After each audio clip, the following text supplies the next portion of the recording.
এই যে দেখেন, এই যে সালাউদ্দিন সুজন যে লোকটা, মিডিয়া পার্সন বলতে মিডিয়া পার্সন, ওনার সাথে যে আমার বিয়ে হয়েছে, যে দেখেন আমার বিয়ের কাবিননামা।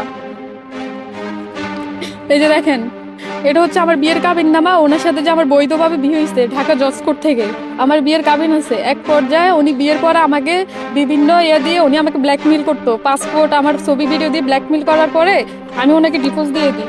সালাউদ্দিন সুজন নামের এক ব্যক্তির সাথে আমার মিউজিক ভিডিও সূত্রে পরিচয়, সেখান থেকে আমাদের বিয়ে হয়। আমার কাছে বিয়ের কাবিননামা আছে। তারপরে এক পর্যায়ে উনি আমাকে বিভিন্ন অজুহাত দেখিয়ে একাধিক মানে ভিডিও ছবি এগুলো ধারণ করে ওনার ফোনে। তো আমি ওনার সাথে সংসার থাকাকালীন উনি আমাকে এই ছবি ভিডিও দিয়ে ব্ল্যাকমেল করে। এক পর্যায়ে আমি ওনার সাথে টিকতে পারি না, উনি আমাকে পাসপোর্ট করে দেওয়ার জন্য বিভিন্ন চাপ দেয় নানানভাবে।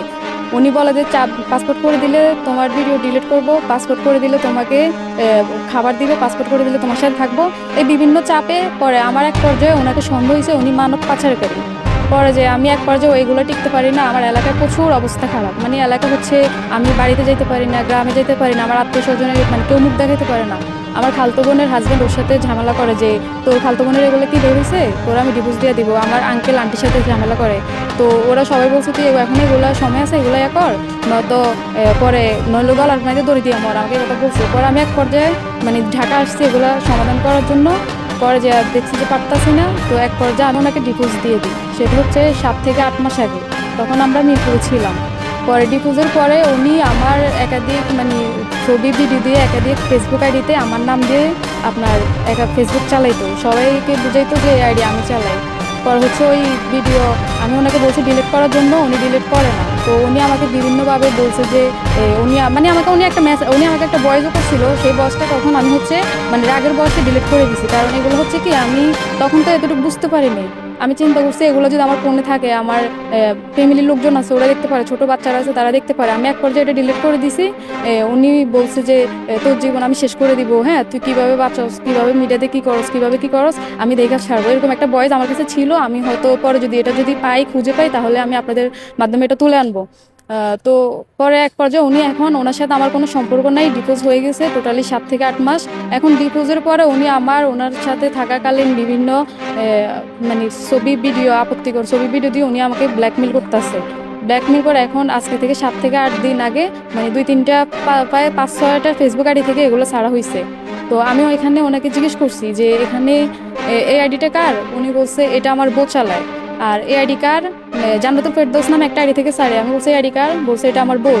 আর মাহিমা ইসলাম একটা আইডি, আমি বলছি এটা কার, বলছে আমি চিনি না, এটা আমি কিভাবে বলবো। আমি এই আইডিটা ওনার ফোনে আমি নিজ চোখে দেখছি, ওনার ফোনে যে ছিল।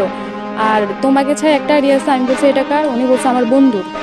আমার বন্ধু করা আমি কি করে বলবো। উনি একটা আইডি খুলছে, শাবনুর মানে নাম চেঞ্জ করছে বারবার, শাবনুর আক্তার, শাবনুর খান দিয়ে বারবার চেঞ্জ করছে। উনি এটা চালাইছে। তো উনি এটা চালাইছে মানে আমার জন্মবন্ধন অনুযায়ী আমার নাম শাবনুর, তো উনি হচ্ছে আমার নাম দিয়ে ওই আইডিটা চালাইছে। এখন ওই আইডি থেকে আপনার 1 বছর ছবি ভিডিও পোস্ট করছে, কিন্তু এখন যে ভিডিওগুলো এগুলো ওই আইডিতে পোস্ট করে না, কারণ উনি ধরা খাবে। উনি নিজে বলছে আমার নাম দিয়ে উনি চালায়, আইডি কেটে দিবে এসে।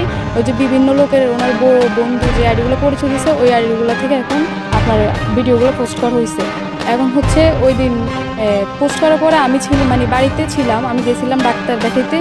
পরে এক পর্যায়ে মানে হঠাৎ করে আমার ফোনে অচেনা নাম্বার হচ্ছে প্রায় 500 থেকে 600 জন আমাকে ভিডিওগুলো পাঠাইতেছে যে আপু আপনার ভিডিও তো ভাইরাল, আপনি তো ভাইরাল হয়ে গেছেন। তারপরে মিডিয়া থেকে আমাকে মিডিয়ার অনেকে আমাকে নোট দিয়েছে যে কি তুমি সেলিব্রিটি হওয়ার আগে যদি ভাইরাল হয়ে যাও এই সেই, হ্যাঁ কাজ করবে কীভাবে। তো আমি বলছি ভাইয়া কি আমি তো জানি না, এমনি একটা লোকের সাথে আমার ঝামেলা আছে, এটা তো মিডিয়ার আপনারা অনেকেই জানেন। এখন ওই লোক কোনো ভিডিও ছাড়ছে কিনা। পরে আমি অন্য একটা আইডি দিয়ে আমাকে ব্লক করে রাখছে, অন্য একটা আইডি দিয়ে আমি ঢুকছি, ঢুকার পরে দেখি যে কি ওই লোকে ওই মানে যেটা এতদিন ভয় পাইতেছি যে এই কাজ করবে, সেম এই কাজই করছে। আপনার আপত্তিকর ভিডিও এগুলো আপলোড দিছে ওইগুলো আইডিতে। আমি ওনাকে যে ডিপোজ দিছি, আমি ডিপোজের টাকা পর্যন্ত ওনার কাছ থেকে নিই নেই, ওনার সাথে ডিপোজের টাকা নিয়ে আজ পর্যন্ত কোনো কথাও বলি নাই, আমি ওনার থেকে দাবিও করিনি। আমি চাইছি উনি যদি ভালো এগুলো যদি কেটে দেয়, উনি যদি ভুল সংশোধন করে, আমি ওনার জন্য মামলা কোনো কিছু করবো না, ডিপোজের টাকা ওনার থেকে আমি নিব না।